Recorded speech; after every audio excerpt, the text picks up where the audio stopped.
आज माहेरी जायचंय यात्रेला। यात्रा उद्या आणि परवा दिवशी आहे। उद्या ताजी आहे, परवा दिवशी शिळी आहे, पण आज बगाड आहे। त्याच्यामुळे आज दुपारी जाणार आहे। आज सकाळी 6 वाजल्यापासूनच काम आवरायची चाललेत। नमस्कार, मी सुनीता, स्वागत आहे तुमचं माझ्या यूट्यूब चॅनलमध्ये। आजचा दिवस तुम्हा सर्वांना सुखाचा, आनंदाचा, आरोग्याचा जावो हीच ईश्वरचरणी प्रार्थना। तर आज आहे शुक्रवार आणि मंगळवारी मी उंबऱ्यावर हळदीचे लेपन करते। हळदीचे लेपन पाहून खूप छान वाटतं, मन प्रसन्न होतं।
दादांनो, माझी देवपूजा करून झाली, उंबऱ्यावर हळदीचं लेपन करून झालं।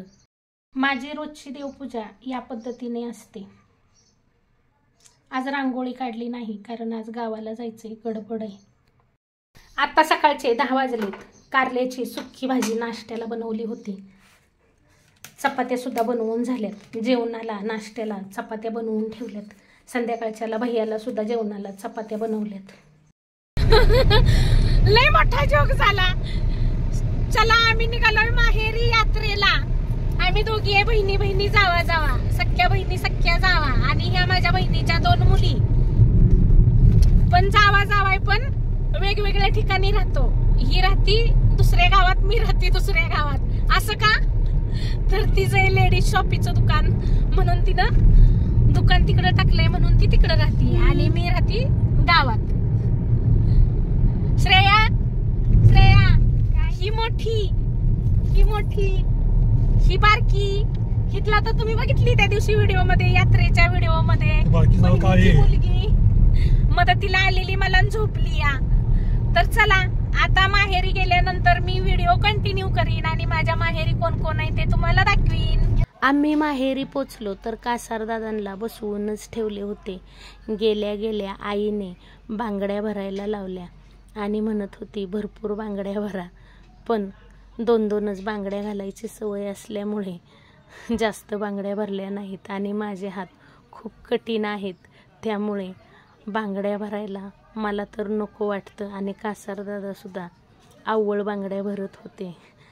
माझं तोंड वाकडं बघून सगळे हसत होते। सैल बांगड्या भरल्या की टिकत नाहीत आणि थोड्याशा अव्वळ बांगड्या असल्या की जास्त दिवस टिकतात। आम्ही दोघींनी सुद्धा बांगड्या भरल्या। माझी आई, माझे वडील नाहीत, वडिलांना गेलेले 2 वर्ष झाली। मी मोठी आहे, भाऊ 2 नंबरचा आहे, आणि मगाशी दाखवलेली तुम्हाला माझी बहीण जावच आहे, ती 3 नंबरची। ही भाऊज आहे। गरम होतंय ना, इकडं चाललंय, हिला काम दिलंय बघा भाऊजाईनं। लसूण सोलायला लावलाय। छान आहे भाऊजाई, कॉमेडी आहे। भाऊ गेलाय बाहेर, भावाला नंतर दाखवीन। ह्यो माझ्या भावाचा मुलगा, माझा भाचा। ह्यो माझ्या भाऊजाईच्या भावाचा मुलगा यात्रेला आलाय। हाय कर, हाय। वीरा नाव आहे ह्याचं नाव आहे देवा। माझे वडील 2 वर्ष झाले। हा माझा भाऊ, मी मोठी आहे, हा 2 नंबरचा आणि बहीण लहान, शेती करतो। 6 वाजता बगाड होतं. आम्ही सर्वजण मंदिरामध्ये बगाडाला आलो. आता थोडंसं बगाडाचं दाखवते.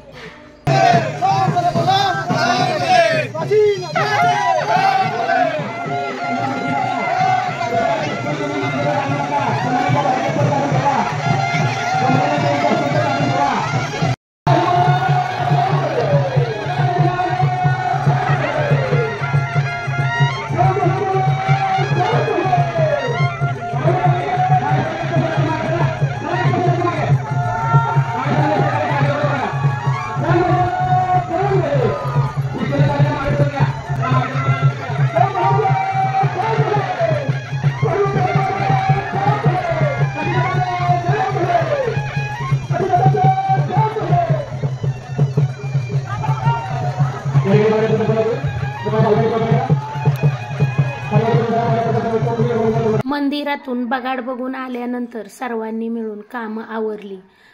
भावाची गुरं आहेत त्यामुळे भाऊजई धार काढायला गेली. तिने भात, भाज्या, पनीर भाजी बनवून ठेवली होती आणि आम्ही बहिणींनी चपात्या लाटायला घेतल्या. तोपर्यंत आईने लहान मुलांना जेवायला घातले. कारण आम्ही 14 जण घरात होतो आणि सगळ्यांचा भरपूर गोंधळ होत होता. म्हणून चपात्या लाटतच जेवणं उरकून घेतली आणि त्यानंतर आम्ही सर्वजण जेवायला बसलो. माझी मोठी मुलगी सुद्धा पुण्यावरून यात्रेला आली होती.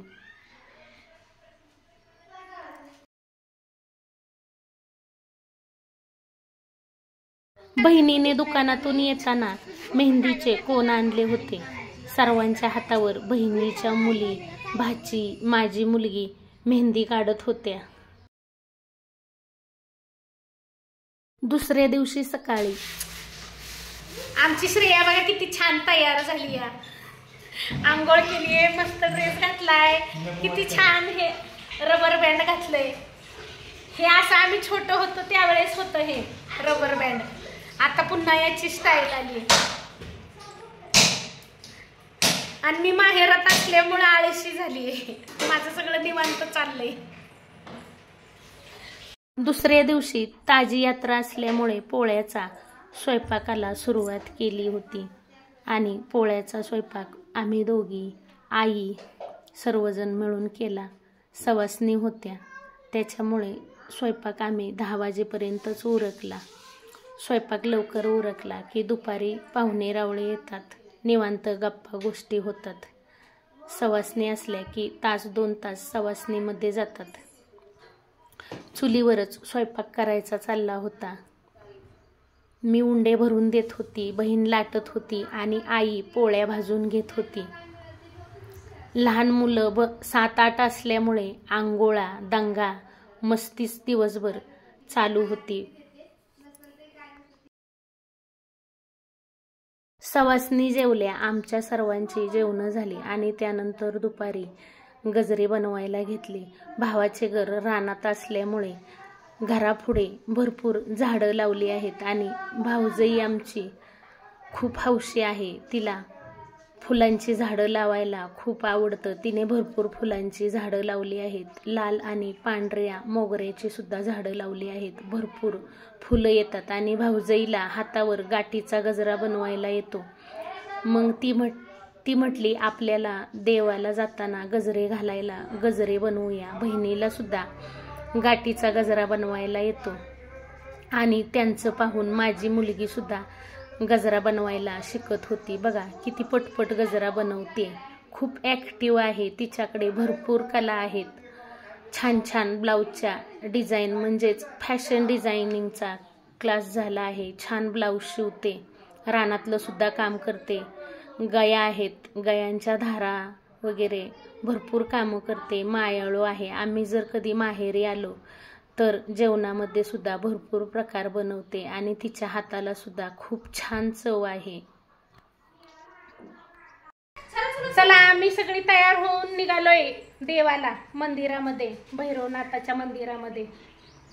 आज ताजी यात्रा आहे. विभा ये की, विभा पण झाली तयार, सगळी झालेत तयार. माझी नात मोठ्या मुलीची मुलगी. ताज्या यात्रे दिवशी भैरवनाथाच्या मंदिरामध्ये खूप गर्दी असते, सर्वजण भेटतात.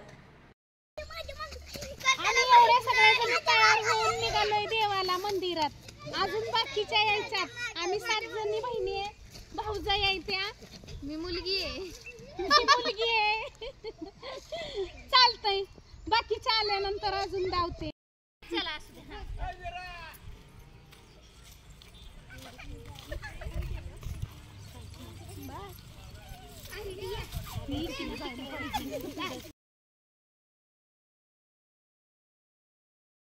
भैरवनाथाच्या मंदिरामध्ये दर्शनासाठी खूप गर्दी झाली होती.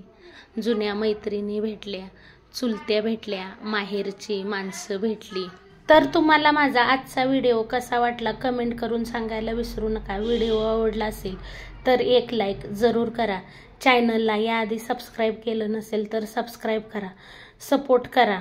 आणि उद्याच्या व्हिडिओमध्ये शिळ्या यात्रेचा व्हिडिओ बघायला विसरू नका. तर पुन्हा भेटूया असेच एका नवीन छानशा व्हिडिओ सोबत. तोपर्यंत बाय बाय.